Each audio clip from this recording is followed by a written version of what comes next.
right, we're here in Kentucky. Old Kentucky, we're north considerably of Clay County, Kentucky, where we have found many symbols. But what is amazing is that along this river, which we'll show you a shot of here in a little bit, you have the highway of the past gone years. And the same travelers evidently that hit West Virginia, inasmuch as there is even Libyan signs over the ancient Ogham. Ogham probably dating somewhere from 500 to 800 AD, because it is vowelless, and a fantastic find. I'll be showing you more of it, but first I want to introduce you to the gentleman that called us to our attention, and I know you're going to enjoy meeting him. Mr. Michael Griffith. Michael, thank you very much for having us. And hello, Dr. Murray. Sharing this with us. And say a few words to the folks. He studies with us and is quite a student on his own. Feel free. Okay, we're on the Middle Fork River here in Breathitt County, and we don't want to give the exact location of where this find is, you know, because you have vandals and teenagers that likes to spray paint and everything. This was brought to my attention. My sister is an art teacher at a local school, and a young lady in her class, they was studying art appreciation, and she was looking through this book, and she said, I've seen some symbols that resembles that, some inscriptions. And so she brought the school camera over and started snapping these pictures, and my sister sent them to doctors all over the place, and none of them knew what it was.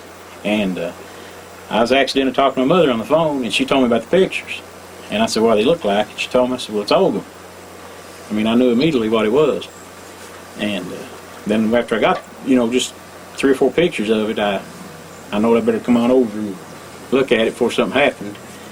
And we came over and done a little cleaning here, as you can see. Just a little lichen and mud was on it with just a straw brush, just for picture clarity.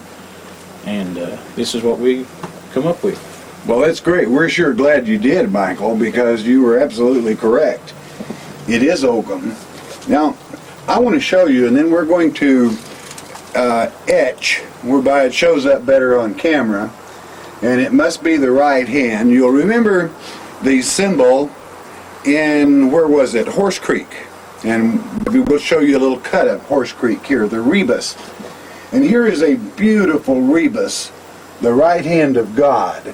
I'll take my hand away, and you can see the rebus in Ogham, a Chi, and we will do the translating on the remainder of it yet at a future time. But I want to highlight only the rebus, and another rebus, the same, here at this location, and we'll take another look at it. Again, Michael, thank you very much for having us. Okay, Dr. Murray. A priceless find, certainly is.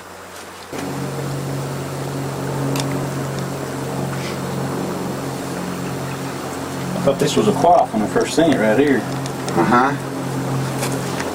Does that extend on up, or does that extend back? I believe that's been scraped. I do.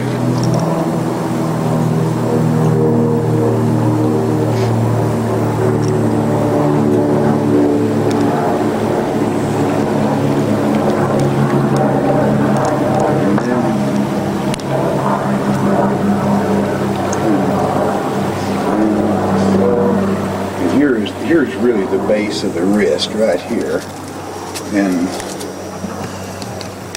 back of the hand. Here? Yeah. Here we have the rebus now highlighted, and almost from experience in West Virginia, this is going to be the right hand of God in a rebus with the adjoining Ogham adding to it. But I just wanted you to see a little bit of how it's done. Now what we really have here is the palm of the hand. There's sort of a depression here. You can't see it, but I'm going to say that it is sunken approximately 1/4 to 3/8 inches from the surface of the rock. Someone went to a great deal of work. And of course we have Ogham here, which we'll explain that following. So, a rebus, the right hand, only the right hand will fit it. Here you have 1, 2, 3, 4, and the thumb of the right hand of God rebus. I'm sure that's what it will check out to. If not, when we translate the ogum, then we'll have a look at it.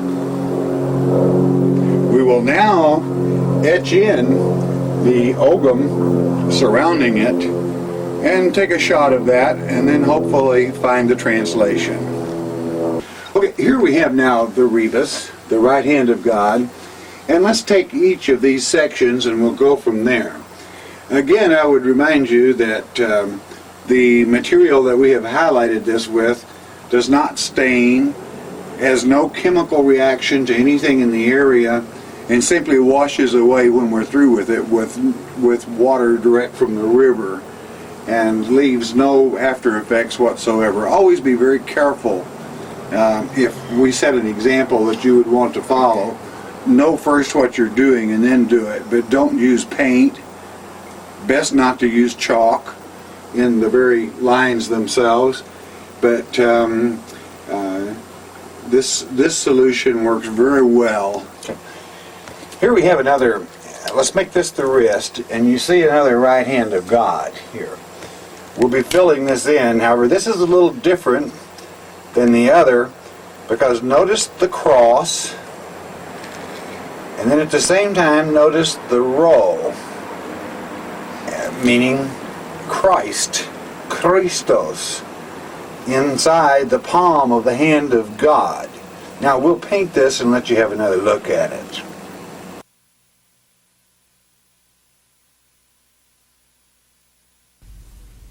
All right, good day to you. God bless you. It's so good to see you. And here we are back at the chapel after having translated the stones in Kentucky.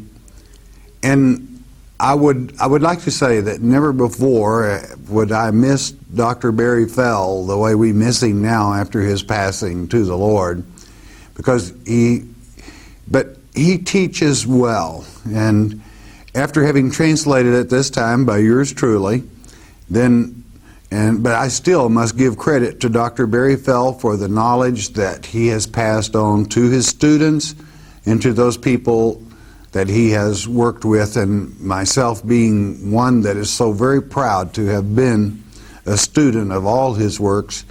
And so I still give him credit for this translation, even though that he has now with the Father. All right, so this turns out to be one of the most controversial and fantastic finds that has ever been found in North America, inasmuch as it documents, in part, how people, ancient visitors, came to this land, where they came from, and by the type of script, the Ogham, utilized, we even know the approximate date, which would be the year of our Lord, 800 to 900 A.D. I repeat, from 800 to 900 A.D. After having personally seen those Ogham panels in Wyoming County, West Virginia, and Horse Creek, West Virginia, with the Christian messages there, with Cairo having been used in one, with rebuses in the other, to Christian writings, I feel that probably this party is, in as much as we're in Kentucky, not all that far away from West Virginia, that there was a connection between those panels and the writer in this one. Not necessarily the case, but it was the same style, the same date period that this particular vowelless Ogham was utilized. But these things are all documented, where they're from. And basically, one part that you will not see in this documentary is, because I'm still researching it, is that this particular person, the priest, states that he has a tender branch that he has well nurtured with water, and that it is a beautiful apple tree. Evidently, they were planting apple trees, and I'm searching back in history in this county as far as we can, which our chances are not that good, in as much as the apple tree is a tree that is really susceptible to diseases and so forth, that any part of them could still be living after that many years. But in ancient history in this county, who knows? There may have been wild apples found in this area, and it would certainly help that part of the translation along. But the better part is that we know who they were, where they came from, and how loyal they were to our Heavenly Father, as far as that's concerned. This will naturally be very controversial to, as far as it is pre-Columbian. Naturally, Columbus discovered America in 1492. Well, it was a long time before 1492 that these travelers were in Kentucky, and they are from Europe, as you will see as we begin to translate.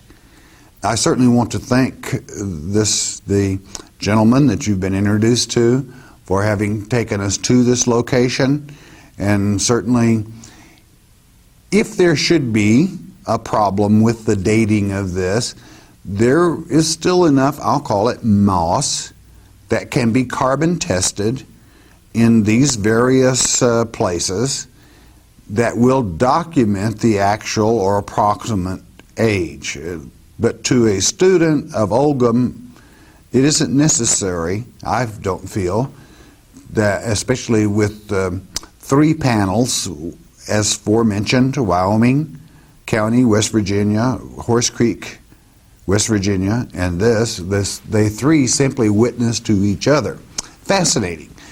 I know you're going to enjoy this, and certainly I consider it one of the master finds as far as ancient writings in America, because so much information is brought forth for our benefit historically, to document from stones that speak of any panel that I have witnessed in North America, as I stated. And without repeating myself, I think this will be a very controversial find because of the amount of knowledge that is thereon. So, with that having been said, let's enjoy what was discovered, the meaning, the true meaning found on these stones.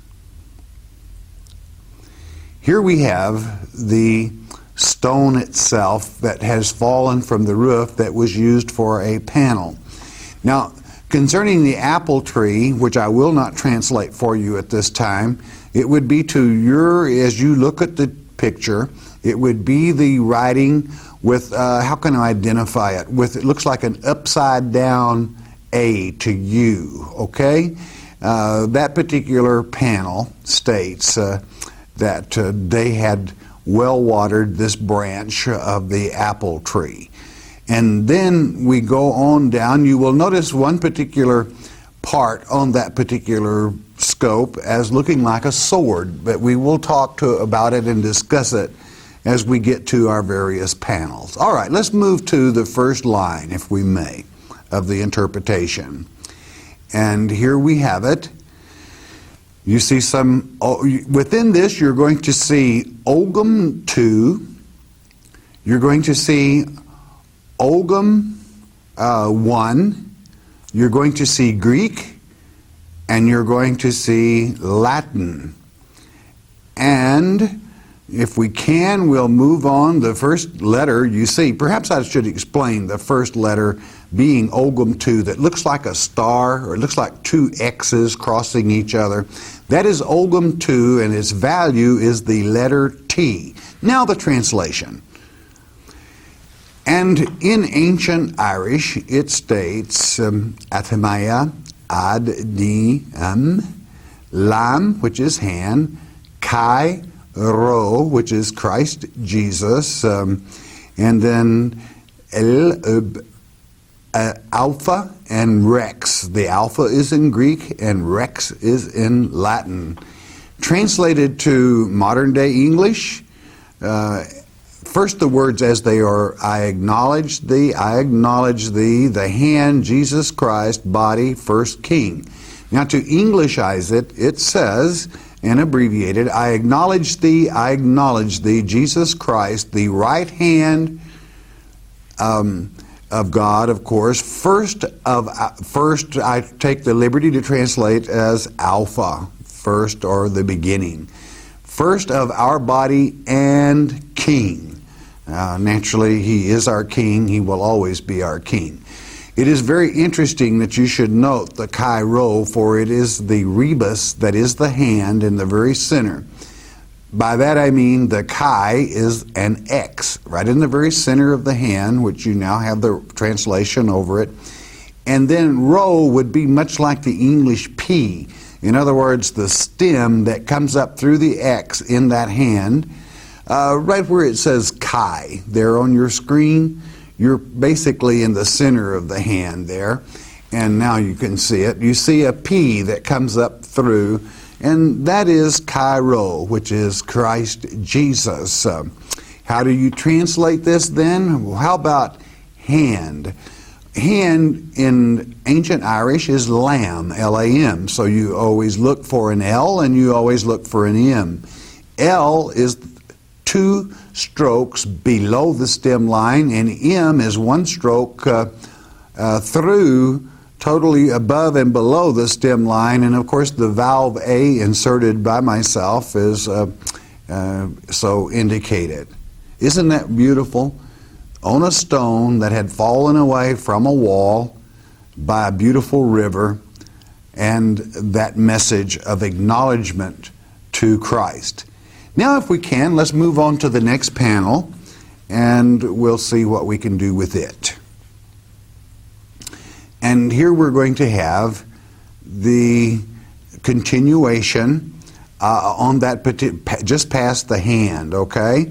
And it's M, which is human or hand, a human hand. Bidik it means springs or rises quickly. And in Im is heaven, Thol King Be-Wal. And it reads, following Jesus Christ, the first of our body and our King, the human hand springs or rushes towards heaven to our King and wall. And that completes that entire line. You will see the Latin R visible there at the top of the screen. Now, what a fantastic string in ancient Ogham. I hope you enjoy this as much as I enjoyed translating it and being on this site. I'm sure that we will be returning again, for there is much more of it there that we are not going to bring forth in this particular lecture. Here we have the one that has the sword that I asked you to observe, all right? Notice the sword, and this is amusing in a way, because you'll notice the rebus that is a little man. See, there his legs at the bottom, and he's holding that spear in his hand. All right, look at the sword in the center, and then look at the rebus of the little man. That is a word, and I'll read it to you as we go to the translation now, if we can have the translation back. In the Ogham, we have Moedid, Asmel, Mame, with S-C-M-L-L, which is to say, translated from ancient Irish, victory cry or a boast. In other words, I'm bragging. And Asmel is wrapped in fire, part of a spear. In other words, my spear is wrapped in fire, and then the other is no evil person. Now this is my translation. I boast with a victory cry. I raise my spear wrapped in fire. You won't find an evil person around here. And so we had a happy warrior there, and a very proud warrior. And evidently he was a can-do type person, my kind of person. And to even sign it off with the little rebus, which the little man holding the spear in a challenging way was, you won't find an evil person around here. That's kind of the way it goes. When you can overpower your enemy, you don't have very many enemies, all right? But now get ready. I think this is one of the major finds in America, and it will probably be a long time before another find as major comes along. A benchmark, I call it, for teachers or students that know there were Europeans and other peoples from other lands, Asia, the Mediterranean, many areas in America long before Columbus discovered America. Now, I will start the translation would be from your far left. As a matter of fact, you can see the mark that starts the string, and we will translate, and you notice that we have another rebus, a hand, and then lines following the hand. Quite a long string, and what a message it carries. Very anxious, and you're looking now at a wall. It's actually a wall from which the stone you just looked at next to a river fell from. This is an overhang. It is a place of shelter. And this is being the beginning of the string. And let's go with the translation when we're ready. Get ready for it. Fantastic. ELG, which is always the ancient name for Ireland. LER, beyond the sea. MAC, M-A-C, a sun. DUS, to see and to find. That's to search. And ROB, it's a robe, specifically a priest robe or priest duties. SEL, which means at all times. My translation, and it is accurate, listen to it, a son of Ireland from beyond the sea to find this land doing priest duties at all times. Think about it.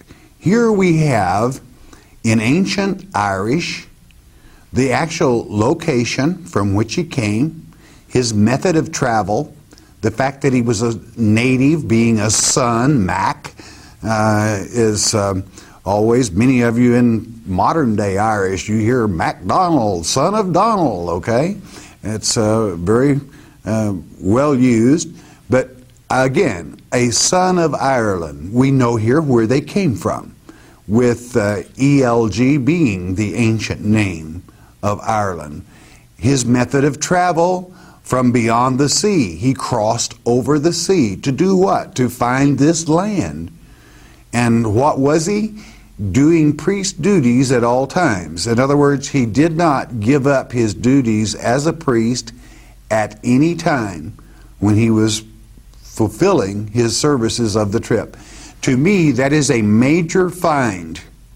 It is, to my knowledge, one of the only panels found in North America that give the actual location, and with the ability to date the panel by the type of ogham used, we find a son of Ireland traveled beyond or across the sea in the year 8 to 900 AD. He was a priest, and it was priest that had the ability to write, that is to say, scribeship.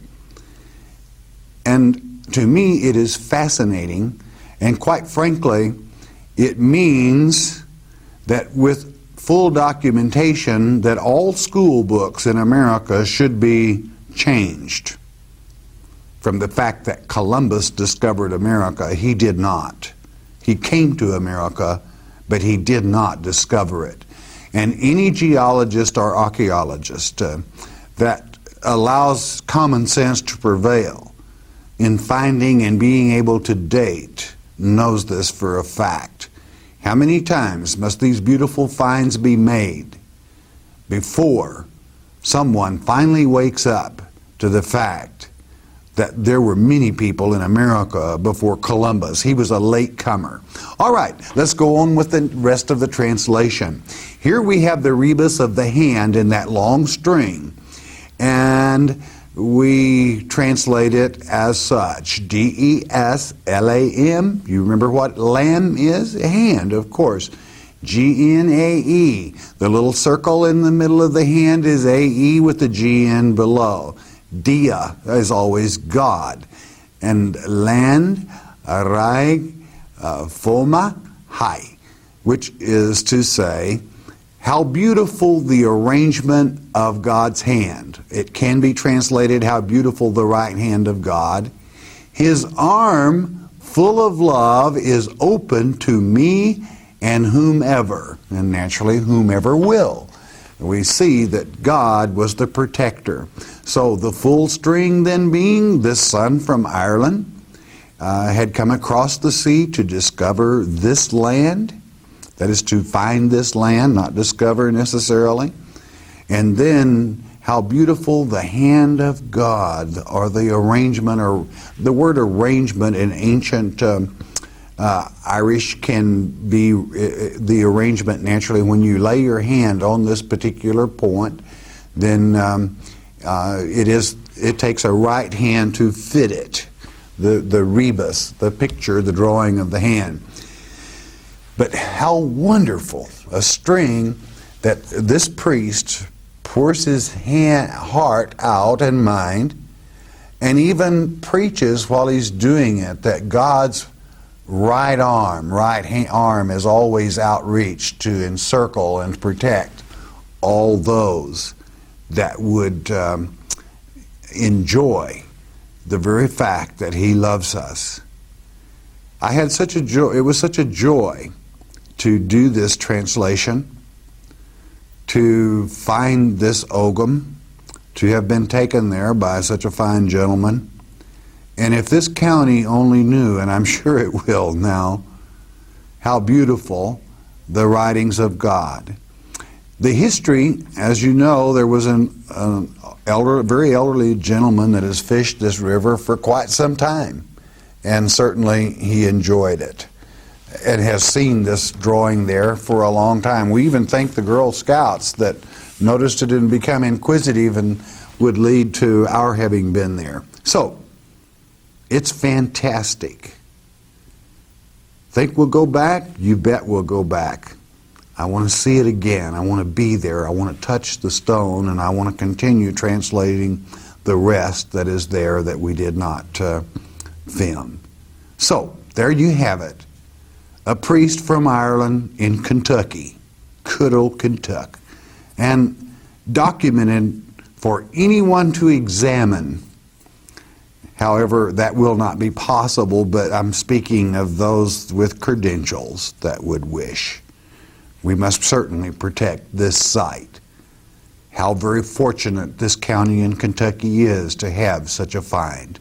All right, there you have it. Again, I thank Dr. Fell for his many years of work in the languages, that we, his students, the students of his work, can have the ability to do these things. We thank our Father as well. Hope you enjoyed it, and there you have it, ancient Ireland in Kentucky.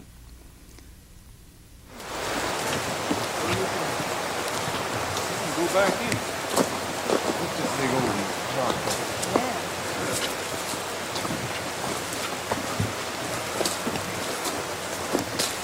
Okay, we're here in Marion County, Alabama. You're going to see some fresh petroglyphs and petrographs here at this site. We're still working out the interpretation, but there's one thing that's always easy to read, and that's a mortar, indicating about how long someone was in the area. You will notice the depth of this mortar. So someone was in this area for quite some time. We're going to pick this up here at one of the first drawings, and we'll determine as we go along perhaps what people it was, but there is a perfect arrow which would be pointing in a northerly direction, maybe a little northeast. You'll notice two perfect circles on each side of this. We'll be showing you more of these. What does it mean? Well, as we piece together the graphs, no doubt we'll have a pretty good idea the meaning thereof. So always a directional marker. Now, what could this mean? Usually an arrow can indicate to a main body of water, a direction in which one particular group of people traveled, whereby those that would follow would know where their people were, or their direction even for a return trip. Again, on this marker, a perfect arrow. The arrowhead is really quite well done. And if it were to be Indian, you can almost tell by the shape of this arrow what people it would be, because it very much resembles certainly a well-fashioned point with the two circles. We'll move on around to another site here, and let's work a little more on it. Again, you're on a virgin exploration trip here. Let's see if we can understand it. Probably never on television before.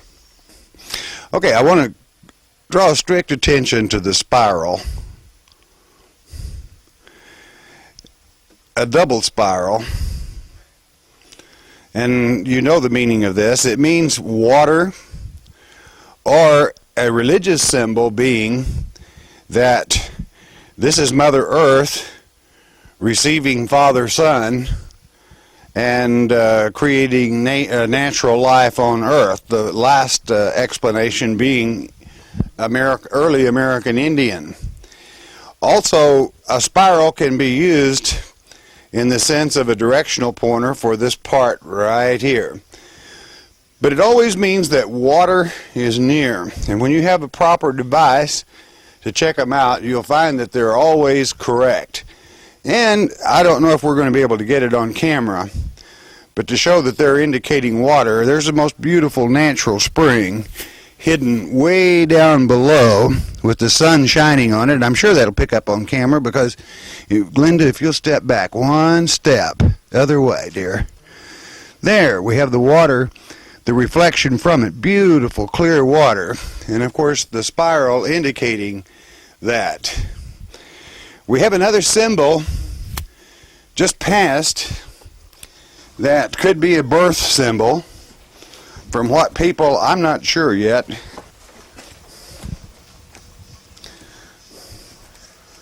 Like so. And as the gentleman that brought us up here, who I'll introduce you to, said this looks like a horseshoe. And it is a U, a perfect U, double. We'll be saying more about that one also. We're going to move now around to the other face of this bluff, and certainly we see some very interesting things. Okay, I want to call your attention to another set of spirals. Again, we'll do a little work on this because we have a perfect S here in the center with a spiral coming in, yin yang in certain peoples from certain countries. But we have an interesting thing below this. I hope you're going to be able to see this.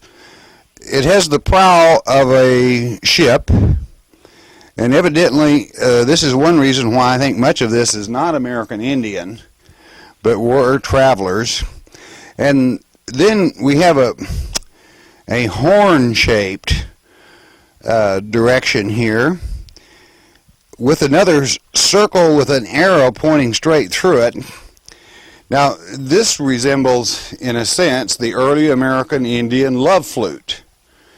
But I do not believe at this moment that's what it represents. We're going to investigate, and we'll add a little voice track to this as we look at these a little closer. And I think we can begin to put a story together now of these people that evidently traveled here by ship. They were very conscious of water, naturally, because that is life. In the religious sense, as we begin to find more, it would appear that in a sense that we do have the Mother Earth, as she would conceive from Father, Son, and give life to everything. Now, we're going to go to a symbol that is behind me now and come back to this. And we see a history of a travel. Let's see if we can put it together. Okay? Ready to go? Okay, we're going to look here, and we see a sun symbol Above the sun symbol, we see another planet, could even be the moon. And then we have three particular celestial markers. What does this mean? It means east. And on the layout of this stone, it just so happens that is east. And here we have two symbols that would look like very distinct lettering of some strange alphabet. Only you have to put your mind in the place of those people that traveled. Remember the boat, the ship? These people say from here, from the east, these are legs walking. Notice the bent knee here, straight leg here as he sets forth and meaning giving a direction. You have a perfect foot here, even down to the toes and the pad of the foot and the heel. Very well done with much precision. This is very, very old.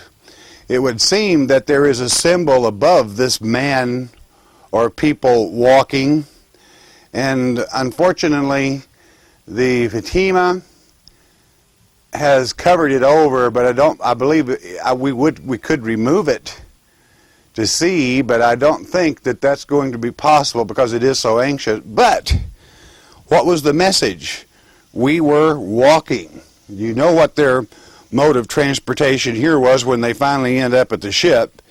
They were walking through this country. And here we have an interesting, the old pitchfork, which is a letter. We'll do a little special emphasis on here as we move on eastward. And here we have some strokes.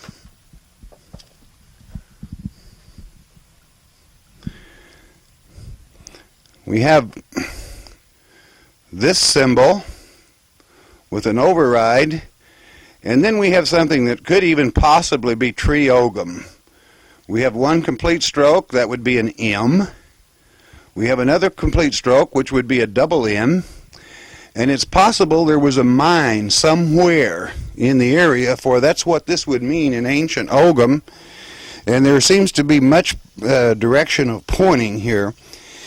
And then we have a stem line, one stroke below the stem, one across, an M, and another stroke below, BMB. BMB, some form of bale? I think not. We'll do a little work and a little thought on this. Directly above, this is very well incised and it is very ancient. It dates back to at least Christ's days. And then above this we have an interesting thing again. We have another arrowhead.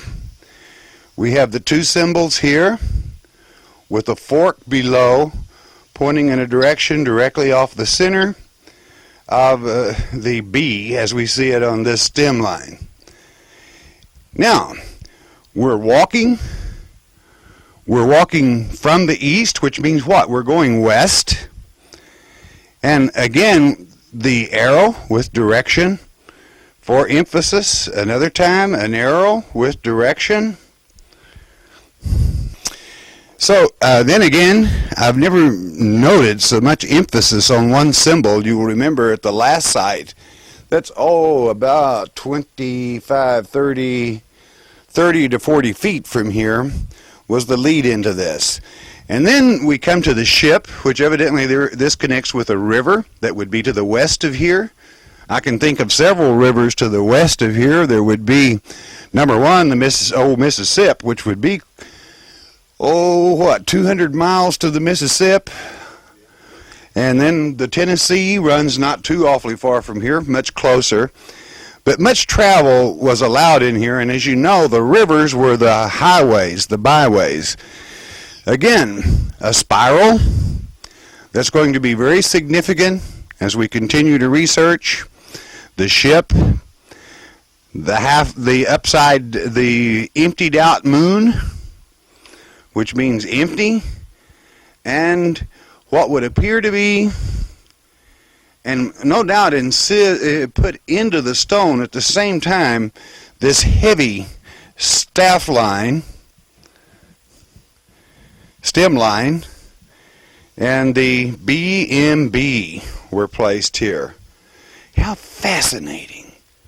As we look back into time, and it seems we can understand so much, and yet at the same time, the message they left is so interesting as we try to understand the heritage of not only this great nation, but the world. As God's people would migrate, God said He would scatter them, and certainly, as I've always told you, stones do speak if you'll pay attention and listen with understanding.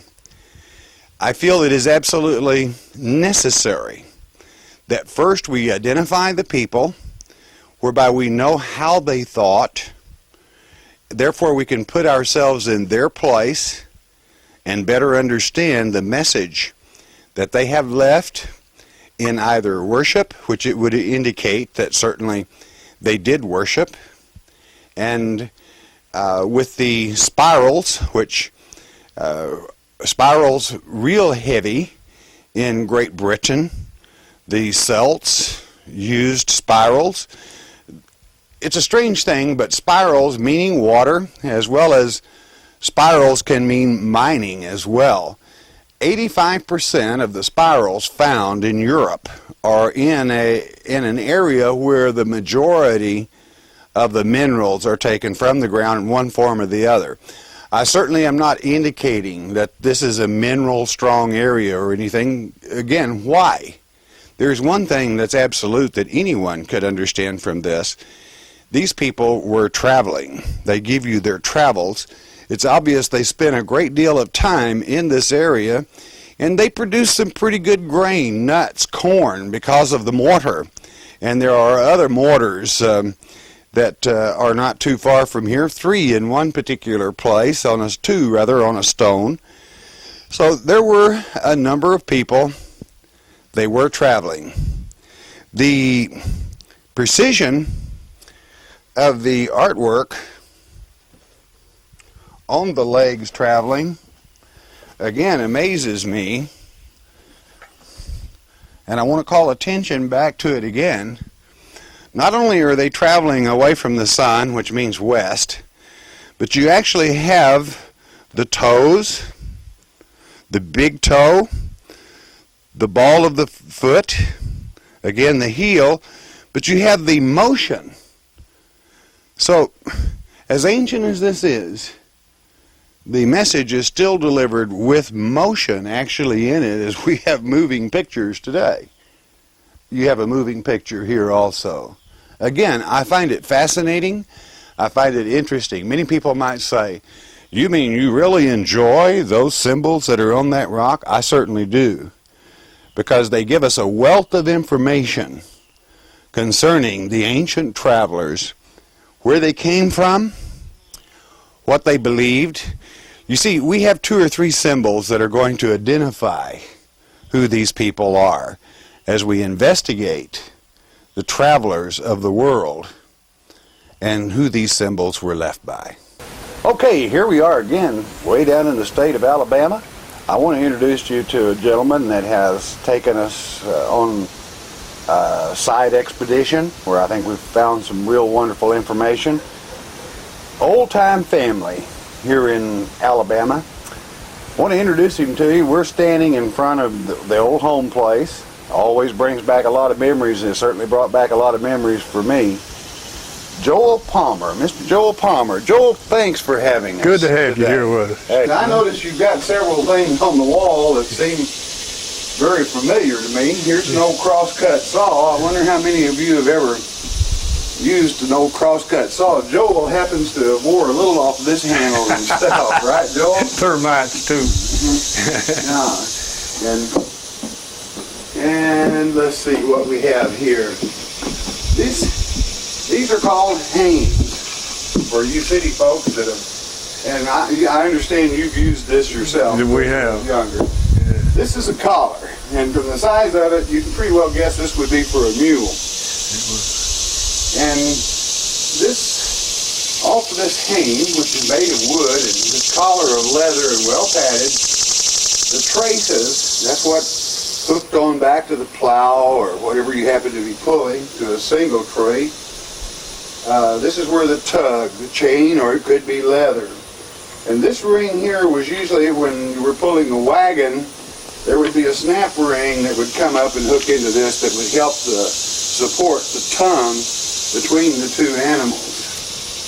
And here I'm telling them what this stuff is. Well, we got this old plow up here. I think is a very interesting thing myself. It was used back probably in the 1800s. My dad was born in 1906, and he said they never used it in his lifetime. He just kept it as a spare or something around in case they ever needed it. And so I got it and cleaned it up and put wood preserver on it and keeping it as a souvenir or something for the past with quite a bit more of old things there. I believe you said you knew what that was right there. I know what this old walking plow. This is the type of plow that I tell you all is, in the words of our Father's Word, is a man that is a professional plower, doesn't look back, or he's not worth hiring. And here you have a plow that's much like, I suppose the way this generation would understand it, like a water ski, or even riding a bicycle. If you tilt it, it's gone. I mean, it's going to go, you're going to stop plowing a straight furrow. Well, this is what we have in mind when we talk about this. Yeah, I got something else here. You might, the Bible speaks of that muzzle. Yes. Thou shalt not muzzle thy ox. And when you were in plowing young corn or any kind of feed stuff or in a garden, this could come in very handy. Yeah, the mule would bite tops out of it. Get those little silk portion real quick like. Well, Joel, it's very obvious that you take great pride in your heritage. I do. He certainly, this is a home away from home. This is just the old home place, and he has his own personal family museum. Inside he has some wonderful things. We're going to try to show those to you. And I just want to say again, Joel, thanks for having us good to have you here. And thanks for taking us out into the field. We're all excited about you coming. Joel, again, I compliment you as we're in this old log cabin, log house, home. And I see from the wall, which I removed this and from too dark a place to share with the people, it shows the great pride that you take in your heritage. Could you tell us a little bit about who these Palmers are? Yes, the first one here would be one of my great-grandfathers that come from England to Northumberland County, Virginia in 1649. And he married... and he had his oldest son was Joseph. I've got there that he was born in England, but I found some more records that made me believe he was born in Virginia in 1645. And he raised a large family of children right there, where I guess a lot of the Palmers branch off from. But his son Benjamin, I find in our line, born in 1684, died 1781. He too lived in Northumberland County, Virginia, in the same area there. He died. Him and his wife both died the same day. I don't know. According to records, they must have had some kind of sickness that both had it, and they left 4, I believe it was, small children, and other people in the family there took these kids and raised them. And Ellis, somehow he wound up in Chesterfield County, Virginia, right below Richmond, just a little ways, and he married Ann Rudd. And when the Revolutionary War come along, he volunteered. And at that time, George Washington was up there about ready to cross the old Delaware, and I had pictured him in my mind that there sat Grandpa on the boat with him. But after I checked the records out of Washington, D.C., out of the archives, I got down to what he was doing exactly the same day that happened. And he was in the hospital, so that busted my bubble on that. But he did. He stayed in 3 years, and then he re-upped and stayed. And then he got some land down in South Carolina, Union County, South Carolina, and he moved down there. And that's where my great-grandfather John Palmer was was born, or where he lived. I believe he was born up there in Virginia. in Virginia. Yeah, then he came on down into South Carolina, and he married Martha Williams, and I've got quite a bit of records on him. He owned a big farm plantation there, right about where the city of Union, South Carolina is now. He owned that area right in there, and he's buried there on the old family farm now. And the old house, partly still standing, that he lived in. I've been in it. It's something similar to this. But he died in 1828, and he was a Revolutionary War soldier too. And I joined the Sons of the American Revolution through him. I got his records, and I couldn't. And they verified the fact that he was the same John Palmer enough until I joined the thing anyway. But his son Benjamin Hezekiah, he was a fellow that's kind of a restless-like fellow. He liked to live right on the edge with the Indians, and as they pushed the Indians back this way, he moved up. He stayed just right on the borderline until he died over here around Piedmont, Alabama, in that area right there. And then my great-granddaddy Russell Palmer, which have his picture right here, him and his mother and two brothers, which was John and Joseph Palmer, they came here in 1842 and settled back over a little ways from over there, and he lived in a house identical to this one, just about it. I took part of the parts off of his old house and moved them over here and put them on this house. And part of that old house is this house, because I moved part of it over here.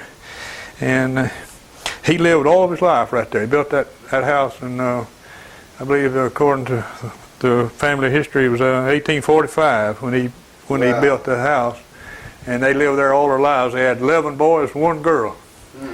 And which my granddaddy, John Howard Palmer, they called him Doc. He was a doctor. And most people around here knew him as Doc Palmer. And he was born in 1858.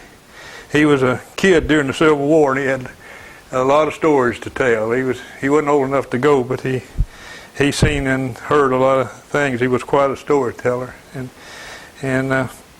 then my dad, he's in nursing home now, but he's James Howard Palmer. In 1906. 1906. Well, I know he has quite an engineer in this county, built a lot of the bridges and so forth, and I think that's fantastic. Yes, now, we had seen a crosscut saw out on the front of the cabin. Yeah. I guess that's just what you were feeding right here. Yeah. I understand your dad would go up in the woods and cut a tree and drag it up with the mule, and when you got in from school, my job to feed the furnace. Yeah, it took a lot of wood, and had to carry it in. On the mantle of the fireplace, I see 2 pictures there. Now, which one of the Palmers was this? That's Russell Porter Palmer. He was born in Georgia on Richland Creek, Greene County, Georgia. He moved here in 1842. He was single at that time, but he met Morning Dazzini, and she was a Mansell, Morning Dazzini Mansell, and they married shortly after he got here, and they raised 11 boys and 1 girl. And here's something very interesting that you'll always find on the battlefields during the Great Civil War. Yeah. Cannonball. Yeah. And Uncle Illick and my granddad went up there, and I believe about 1870 to Shiloh, and they picked up several things like that. It was just a farm then, and the fellow that owned the farm was glad to get rid of that stuff. You get it over. And a lot of junk laying around. So a cannonball from Shiloh. Yeah. Fantastic. And it brought back quite a bit, but I wound up with a cannonball and 1 bullet and a... And here's that 1 bullet. Yeah. Mm-hmm. But some of the other people in the family, I guess I got more of it than any of them, because people knew I was interested in that kind of stuff, and they actually, Robert Palmer, a cousin of mine, gave me that ball because it was his father that brought it back. Actually, my cousins got the one my granddaddy brought back, and I didn't. Well, I see so many things that we could spend all Yeah, day the old here. sausage meal. An old sausage meal, back in butchering day, these things were always so important. This was the old coffee grinder. The old coffee grinder. Yeah, they would, bring in their coffee beans and put them in, and then grind it, and then set it on the fire. When they first, the oldest settlers didn't have a stove. Actually, all the cooking they did was right there. You see where they sharpened their knife with that rock? Because I remember seeing my mother. I remember seeing my mother sharpen the knife right there on that. Well, this lets you know how it is passed on. That we see these marks in some places that are tool marks on rocks where the Indians near their fields or anyone would sharpen their tools. Well, thank you very much for sharing with us your heritage, and I must compliment you that you're one American that cares about his heritage, and I think we have something else in common as a little town in Korea called Yongdong-po. I think we was there at the same time. Right. I made in from Incheon and you came in from down south. And there we were. Again, Joel, thank you very much. We appreciate you, and your heritage is without question. We'll have you back anytime. Thank you.